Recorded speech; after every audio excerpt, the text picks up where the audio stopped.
디모데후서 3장 13절에서 17절까지 말씀을 보겠습니다. 우리 한 절씩 서로 교독하겠습니다. 악한 사람들과 속이는 자들은 더욱 악하여져서 속이기도 하고 속기도 하나니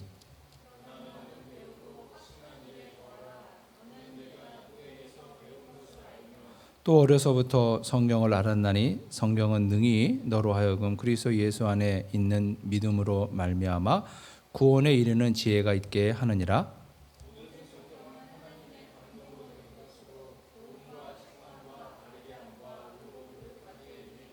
함께 읽죠. 이는 하나님의 사람으로 온전하게 하며 모든 선한 일을 행할 능력을 갖추게 하려 함이라. 아멘. 제가 아는 교회에 한 전도사님이 있는데 이분은 한인 2세예요. 근데 미국에서 아주 명문대학을 졸업하고 좋은 직장에 다닙니다. 또 신학 공부를 해서 주중에는 직장에서 열심히 일을 하고 또 이렇게 주일에는 교회에 나와서 학생들을 이렇게 가르치는 전도사로 사역을 해요. 그래서 교회에서 조금의 이렇게 사례비를 드리는데 본인의 사역비로 그 이상을 더 학생들에게 쓰는 거예요. 그래서 교회에서도 아주 고마워하고 학생들도 그 전도사님을 많이 따르고 좋아합니다. 그런데 어느 날 그 전도사님이 목사님에게 와서 이제 교회 사역을 그만두겠다 그러시더래요. 그래서 왜 그러느냐고 그랬더니 노스캐롤라이나로 이사를 간다 그래요. 그래서 왜 이사를 가려고 하느냐 그랬더니 코로나 백신을 안 맞으려고 이사를 간다는 거예요. 코로나 백신을 맞으면 어떻게 되는데 코로나 백신을 안 맞으려고 그러느냐 그랬더니 앞으로 적그리스도가 나타나서 예루살렘에 본부를 두고 GPS 전산망으로 세계 모든 정부를 통제하고 그 적그리스도를 통하지 않고는 어떤 매매도 못하게 되는데 코로나 백신을 맞게 되면 유전자 변이가 생겨서 자동적으로 적그리스도의 통제 속으로 들어간다는 거예요. 그래서 자기는 이 코로나 백신 주사를 안 맞으려고 노력을 많이 했는데 이제 더 이상 이 뉴욕에 살면서 코로나 백신을 안 맞을 길이 없다는 거예요. 그래서 그 부부가 다 전문직에 종사하는 분들인데 직장을 그만두고 어린 아이들을 데리고 저기 코로나 시골에 코로나 백신을 맞지 않아도 되는 곳으로 간다는 거예요. 그래서 그 목사님이 하도 답답해서 여러 가지로 설명을 해주었지만은 모든 시도가 다 무의가 되고 결국 그 전도사님은 본인이 원하는 곳으로 이사를 갔습니다. 그것은 그분의 개인적인 주장이 아니라 소위 미국의 세대주의 종말론자들, 그 중에서도 세계 정복 음모론을 말하는 그런 사람들의 주장입니다. 그분들의 주장에 의하면 앞으로 적그리스도가 예루살렘에 본부를 두고 세계를 통치하게 될 터인데 이 예루살렘 주변에 이슬람 세력이 견고한 성처럼 진을 치고 있다는 거예요. 그래서 이스라엘 사람들이 구원을 받지 못하고 있고 예수님의 재림도 늦어지고 있다는 거죠. 그래서 이 예루살렘을 둘러싸고 있는 이 견고한 진을 부수기 위해서 이슬람 세력을 부술 선교사들이 필요한데 한국에서 10만 명, 중국에서 100만 명의 선교사를 양성해서 예루살렘을 감싸고 있는 이슬람의 벽을 뚫고 예루살렘까지 가는 복음의 길을 낸다는 거예요. 그래서 이제 주님의 재림을 앞당긴다는 거예요. 사실 이러한 그 소위 세대론자들의 이 종말론적인 주장은 미국의 주류 교단에 의해서 일찍이 이단으로 정죄가 되었습니다. 그렇지만 이들의 주장이 많은 사람들에게 이렇게 음으로 영향력을 미치는 거예요. 그래서 이런 생각을 갖는 그리스도인들이 의외로 상당히 많이 있습니다. 여러분, 이것은 뭐냐면 성경을 오역한 데서 생기는 문제예요. 이분들의 특징은 뭐냐면 성경에 여기저기에서 조금씩 떼어서 그 조금씩 조금씩 뗀 것을 소설처럼 만들어 버리는 거예요. 그래서 그 이상한 종말론을 만드는데, 이러한 이상한 종말론은 교회에 치명적인 피해를 주게 됩니다. 이렇게 성경을 오해하고 바르게 이해하지 못하면 본인이 영적으로 건강한 사람이 될 수 없고 이 세상의 빛으로 소금으로 살 수 없습니다. 오히려 세상의 짐이 돼요. 여러분, 이런 이상한 그 종말론을 주장하면 선교의 문이 막힙니다.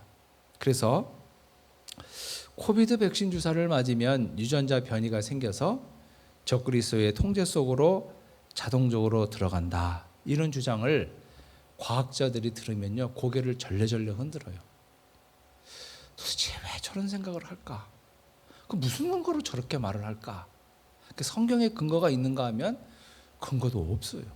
그냥 무조건 그렇게 믿는 거예요. 그러면 그렇게 교육을 많이 받고 명문대학을 졸업하고 좋은 직장에 다니는 그러한 사람들, 건강한 신앙을 가지면 훌륭하게 쓰임받을 수 있는 사람들도 백신 주사 안 맞겠다고 시골에 가서 농사를 짓고 자기 능력을 발휘하지 못하는 그러한 우를 범하게 된다는 것입니다.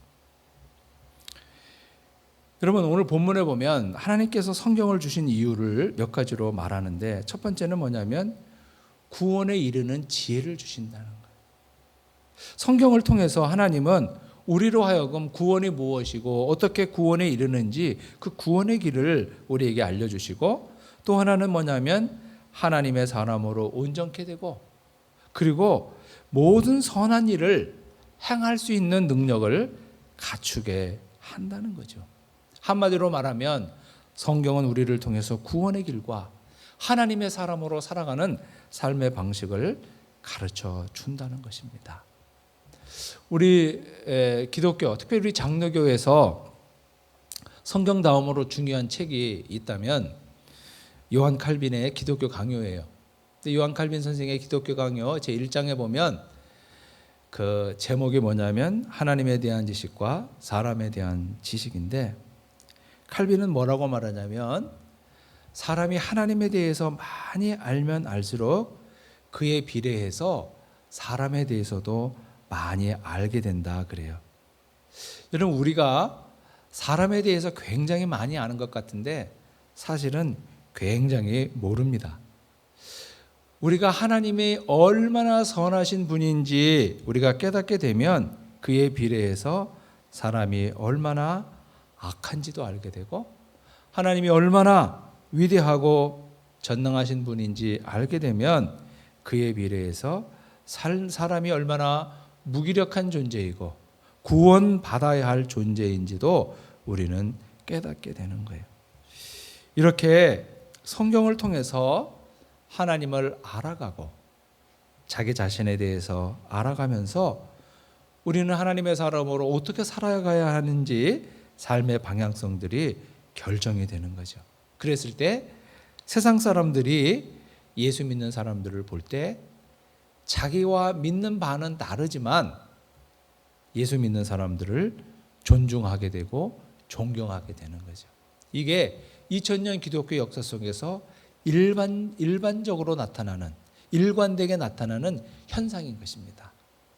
예루살렘에서 핍박이 일어나서 예수 믿는 사람들이 사방으로 흩어지면서 안디옥 교회가 생겼잖아요. 안디옥 교회가 생겼을 때 사람들이 처음에 예수 믿는 사람들을 보면서 조롱했어요. 이상해. 저 사람들은 뭘 믿는다는데 십자가에 달려 죽은 사람을 믿는다는 거야. 근데 이 안디옥 사람들도 생각하기에 십자가에 달려 죽은 사람은 하나같이 다 극악무도한 죄인인데 극악무도한 죄인을 메시아로 믿는 사람들, 참 이상한 사람들이다. 그래서 그 예수 믿는 사람들을 조롱하기 위해서 예수에 속한 자, 그리스도에게 속한 자, 그래서 크리스찬이다, 기독교인이다, 이렇게 이름을 붙였거든요. 그 조롱하는 의미였는데 그 의미가 존경의 의미로 바뀌는 데는 오랜 시간이 걸리지 않았습니다. 안디옥 사람들이 보니까 저 사람들은 내가 생각하는 거와 믿는 바는 다른데 살아가는 모습이 너무너무 깨끗하고 도덕적인 수준이 굉장히 높은 거예요. 로마 제국에서 기독교인들을 300년 이상 핍박을 했는데 기독교는 그 핍박 속에서도 계속해서 뿌리를 내려가요. 그러면서 이 콘스탄틴 대제가 313년에 기독교를 공인하는 밀라노 칙령을 내릴 때에 이미 로마 제국에서는 기독교인이 10%가 되었던 거예요. 이 콘스탄틴 대제의 어머니 헬레나, 이 사람도 크리스찬이에요. 그러면 어떻게 그렇게 핍박 속에서 기독교가 로마의 그 사람들 속으로 그렇게 깊이 영향을 미쳤는가? 그 이유는 존경스러웠던 것입니다. 당시 로마의 귀족들이나 왕족들이 이렇게 보니까 당시 사람들이 성적으로 너무너무 타락을 했어요. 그런데 기독교인은 믿을 만해. 그러다 보니까 로마의 귀족들이나 로마의 왕족들이 며느리를 볼 때 기독교인 중에서 자기 며느리를 삼는 거예요. 그 며느리들이 그 집안에 들어가서 그 집안 전체를 바꾸어버려요. 그래서 기독교가 그 핍박 속에서도 로마의 상류 사회로, 귀족 사회로 이렇게 급격하게 이렇게 퍼져 들어갈 수가 있게 되었던 거죠. 로마 제국의 입장에서 보면 저 기독교인들은 예수 믿는 것 빼고는 다 좋아. 다른 말로 하면 황제 숭배를 지독하게 안 하는 거, 죽더라도 황제 숭배를 안 하는 것 빼고는 다 좋아요. 그러자 나중에는 콘스탄틴 대제가 뭐라고 생각하냐면 황제 숭배를 시키지 말고 우리 다 같이 예수 믿자, 이렇게 된 거예요. 그래서 그게 제국을 위해 낫겠다, 그렇게 바꾸고, 그래서 기독교가 공인되었고 데오도시우스 황제 때는 기독교가 유일한 로마의 국교가 되었던 것입니다. 이것은 우리 한국에서도 마찬가지예요. 우리 한국 기독교가 처음에 들어왔을 때 한국 우리 사람들이 기독교를 뭐라고 비난했냐면 무군무부의 종교다. 임금도 없고 아비도 없는 종교다. 제사를 안 지내니까. 그렇게 무군무부의 종교라고 핍박을 했는데 나중에 3.1운동이 일어나니까 기독교인들은 민족의 희망이 되는 거예요. 당시 기독교가 우리나라의 인구의 5%가 안 됐는데 민족대표 33인 중에 16명이 기독교인입니다. 그러니까 우리 한국 기독교 속에서도 처음에 저 사람들이 제사 안 지내는 건 내가 참 동의할 수 없는데 살아가는 모습은 너무너무 멋진 거예요. 너무너무 착한 거예요. 여러분, 우리 사람들이 말이에요, 기독교를 성경을 오해할 때 그 사람들이 어떤 면에서 많이 이렇게 오해하는 것 중에 가장 두드러진 게 뭐냐면은 성경에서 말하는 비밀의 의미예요. 성경에는 비밀이라는 말이 많이 나오는데 그 성경에서 말하는 비밀은 시크릿이 아니라 미스테리예요. 대부분. 그러니까 성경에서 말하는 비밀은 시크릿이 아니라 미스테리인데 대부분 이단자들은 뭐라고 말하냐면 비밀을 미스테리가 아니라 시크릿이라고 사람들에게 믿게 해요. 그래서 참 웃지 못할 일들이 벌어지게 되는 것이에요. 여러분, 우리가 시크릿과 미스테리를 우리말로는 그냥 비밀이라고 번역하지만 이 의미는 아주 다릅니다. 시크릿은 나만 알아야 되고 너는 몰라야 되거든요. 근데 미스테리는 뭐냐면 누구나 다 알아도 돼요. 하나님은 누구나 다 알기를 원하세요. 그런데 본인이 알기를 원하지 않아서 그 사람에게 비밀이 되어 있는 게 미스테리예요. 하나님은 구원의 도와 구원의 진리를 세상 모든 사람이 알기를 원하세요. 그런데 알기를 원하면 누구나 알 수 있는데 본인이 알기를 원하지 않아서 그 사람만 모르고 있는 거예요. 그게 그 사람에게 비밀인 거죠.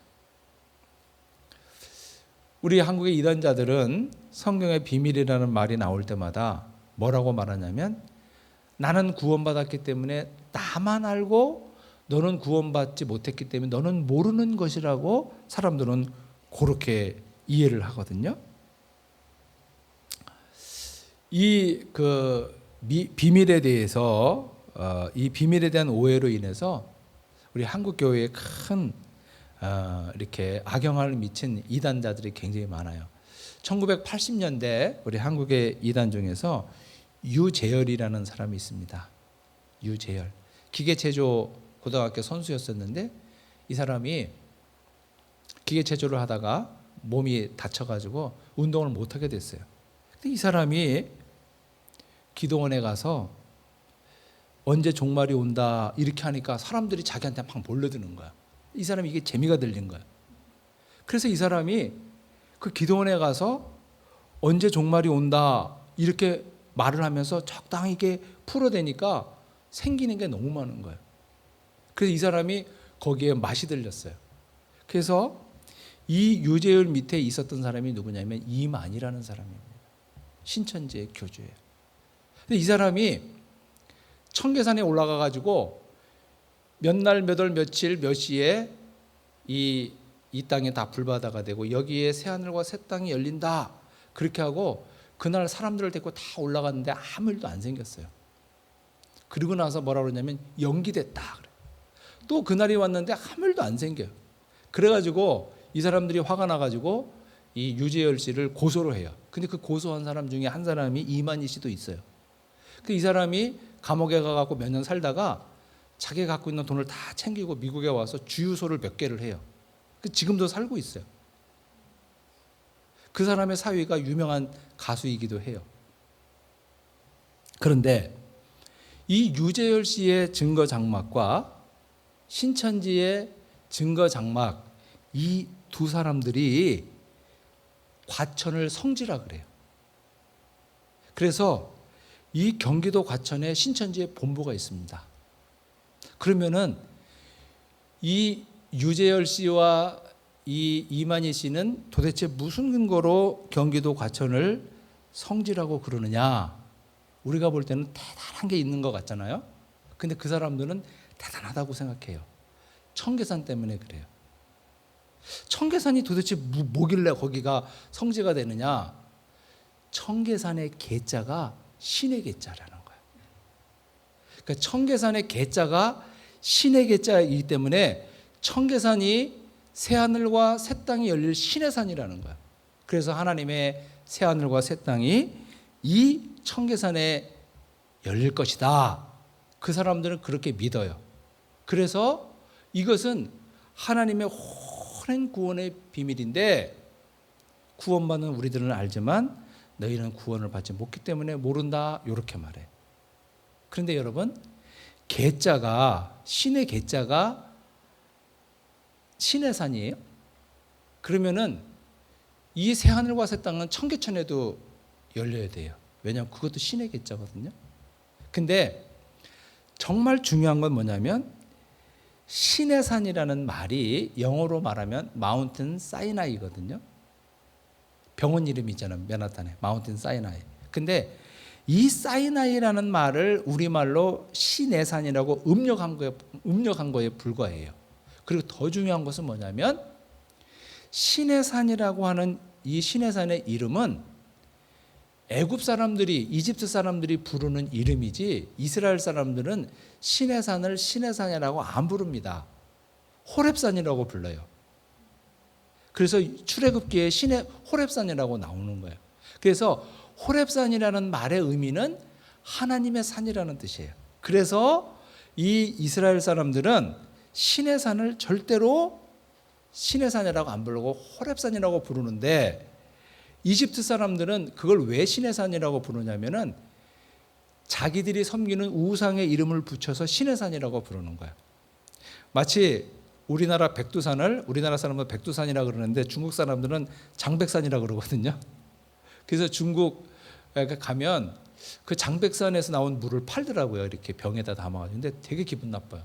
한국 사람으로 보면. 이제 그 사람들은 장백산 자기네 산이라고 그러거든요. 그러면 이 신의 산, 애굽 사람들을 자기네 섬기는 우상을 붙인 이름 그 시내산에 새하늘과 새 땅이 열린다는 근거는 성경에 어디에도 없어요. 자기가 그렇게 붙이는 거예요. 그러면 이것이 비밀이고 이것이 구원받았기 때문에 우리만 아는 것이다, 이러면서 사람들을 미혹하는 것입니다. 그래서 이 신천지 안에서도 영어 성경을 보는 사람들이 있잖아요. 그래서 신천지 안에서는 영어 성경 보지 말라 그래요. 자꾸 보고서 이상하게 질문한다고. 그래가지고 한글 개혁 성경만 봐요, 그 사람들은. 그래서 한글 개혁 성경만 보면서 사람들을 미혹하는 것입니다. 서두에서 말씀을 드린 것처럼 코비드 백신을 맞으면 유전자 변이가 생긴다. 그래서 나는 코비드 백신을 안 맞는다. 그러면은 이 정부 당국에서는 얼마나 황당할까요? 사람들이 코비드 백신을 맞아야 방역이 되고 다른 사람들에게도 이게 감염이 안 될 텐데 그 이상한 구원론에 빠져가지고 코비드 백신을 안 맞는다면 이 정부의 입장에서 보면은 그 사람들이 세상의 빛이 아니라 세상의 짐이 되는 것입니다. 그러니까 그 사람들 때문에 방역이 안 되는 거예요. 어떻게 예수님의 재림이 이슬람 때문에 늦어집니까? 하나님이 어떤 분인데 이슬람 그 사람들 때문에 예수님의 재림이 늦어지고 예수님의 재림을 앞당기기 위해서 선교사를 양성해서 이슬람권에 보내야 한다. 이슬람권에 보내는 것 자체는 좋은데 그게 주님의 재림을 앞당기기 위한 것, 이것은 참으로 동의할 수 없는 것입니다. 그래서 우리 한국 선교사 중에서 이거에 앞장서는 사람이 있잖아요. 그래서 한국과 이슬람 이 국가 간에 굉장히 그 외교적인 문제를 발생시키고 이슬람권에서 한국이 공공의 적이 되게 하기도 하는 거죠. 여러분, 2000년 기독교 역사를 보면 수없이 많은 이단자들이 나타났다 사라지기를 반복했습니다. 기독교 이단자 중에서 성경을 무시하는 사람은 없어요. 다 성경을 중요시하고 성경적이라 그럽니다. 성폭행 혐의로 감옥에 늘 들락날락하는 JMS 정명석이라는 사람이 있잖아요. 근데 그 사람도 성경을 엄청 강조해요. 근데 그 성경을 가지고 자기가 하는 성폭행 그거를 정당화해요. 여러분, 신천지 성경 무지하게 강조해요. 근데 그 사람들은 성경을 주로 보는 특별한 부분이 있어요. 그게 뭐냐면 비유의 말씀, 예수님의 비유, 그리고 특별히 이제 오역을 얼마든지 할 수 있는 구약의 묵시문학적인 성격을 가진 책들, 예를 들면 에스겔이나 다니엘서 같은, 그리고 신약의 요한계시록, 이런 것들을 많이 보면서 왜곡시킵니다. 그래서 예수는 그 시대의 메시아, 이만희는 이 시대의 메시아. 그러니까 예수가 그 시대의 메시아라는 것은 뭐냐면 이미 메시아가 아니라는 거죠. 메시아로서의 소명을 다했다는 거예요. 다른 말로 하면 실패한 메시아라는 거예요. 그리고 이 시대의 메시아는 바로 이만희라 하는 거죠. 여러분, 이것은 성경을 제대로 보지 못한 것입니다. 우리 2000년 교회 역사 속에서 성경을 바르게 본 사람, 그런 사람들은 삶이 거룩하고 깨끗하고 사람들이 보았을 때 존경받을 만 했습니다. 그렇기 때문에 2000년 기독교 역사를 이어올 수 있었던 거예요. 만일에 우리 기독교가 세상 사람들에게 짐이 되고 그 세상 사람들이 봤을 때 저 사람들 좀 없어졌으면 좋겠다, 계속 그랬다면 언젠가는 그 과거 어느 때인가에는 기독교가 소멸되고 말았을 거예요. 그런데 기독교는 어느 시대 어느 곳에서든지 사람들로부터 존중받고 인정받았습니다. 왜냐하면 하나님께서 성경을 주신 이유가 우리로 하여금 구원에 이르는 지혜뿐만 아니라 하나님의 사람으로 온전하라고 주셨던 거죠. 그래서 우리가 성경을 볼 때 어떤 것이 구원의 길이고 어떤 것이 하나님의 사람으로 온전한 것인지를 잘 보고 이해해야 합니다.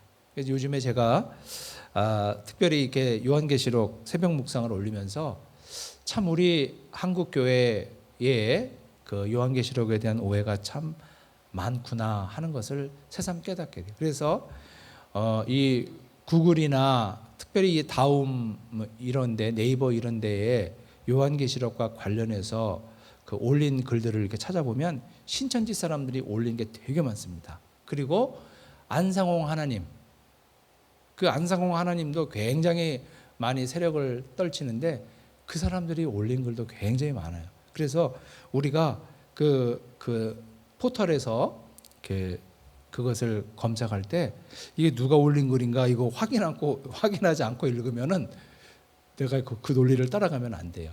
반드시 이게 우리 정통교회에서 그런 신학자나 목회자들이 올린 글인가 아니면은 이 신천지가 올린 글인가 안상홍 그분이 올린 글인가 안상홍 참 돌아가셨지 그 안상홍을 하나님으로 믿는 그 사람들이 올린 글인가 그거를 분별하고 읽어야 합니다. 우리가 하나님의 말씀을 잘 배우고 익혀서 구원에 이르는 지혜뿐만 아니라 세상 사람들로부터 존중받는 그래서 세상 사람들에게 보이지 않는 하나님을 보여주고 그래서 이 땅에서 하나님의 가치를 실현하는 그러한 영광스러운 주의 백성으로 승리하실 수 있기를 축복합니다. 기도하겠습니다. 참으로 좋으신 하나님 우리 아버지 주님의 은혜를 감사드립니다. 주께서 우리에게 특별 계시로 하나님의 말씀 성경을 주셨는데 이것을 많이 오해하고 오역하여서 우리가 하나님 나라를 누리지 못하고 또 하나님의 백성으로 일탈하는 경우들이 참으로 많이 있습니다. 주께서 우리에게 지혜 주셔서 잘 배우게 하시고 잘 익히게 하셔서 구원받은 하나님의 백성으로 저희들이 온전할 수 있도록 은혜를 내려 주옵소서. 하나님 나라를 누리며 하나님을 세상 가운데 보여주며 하나님의 가치를 세상 가운데 심어가는 영광스러운 주님의 사람들이 되도록 인도하여 주옵소서. 예수님의 이름으로 기도하옵나이다. 아멘. 봉헌 찬송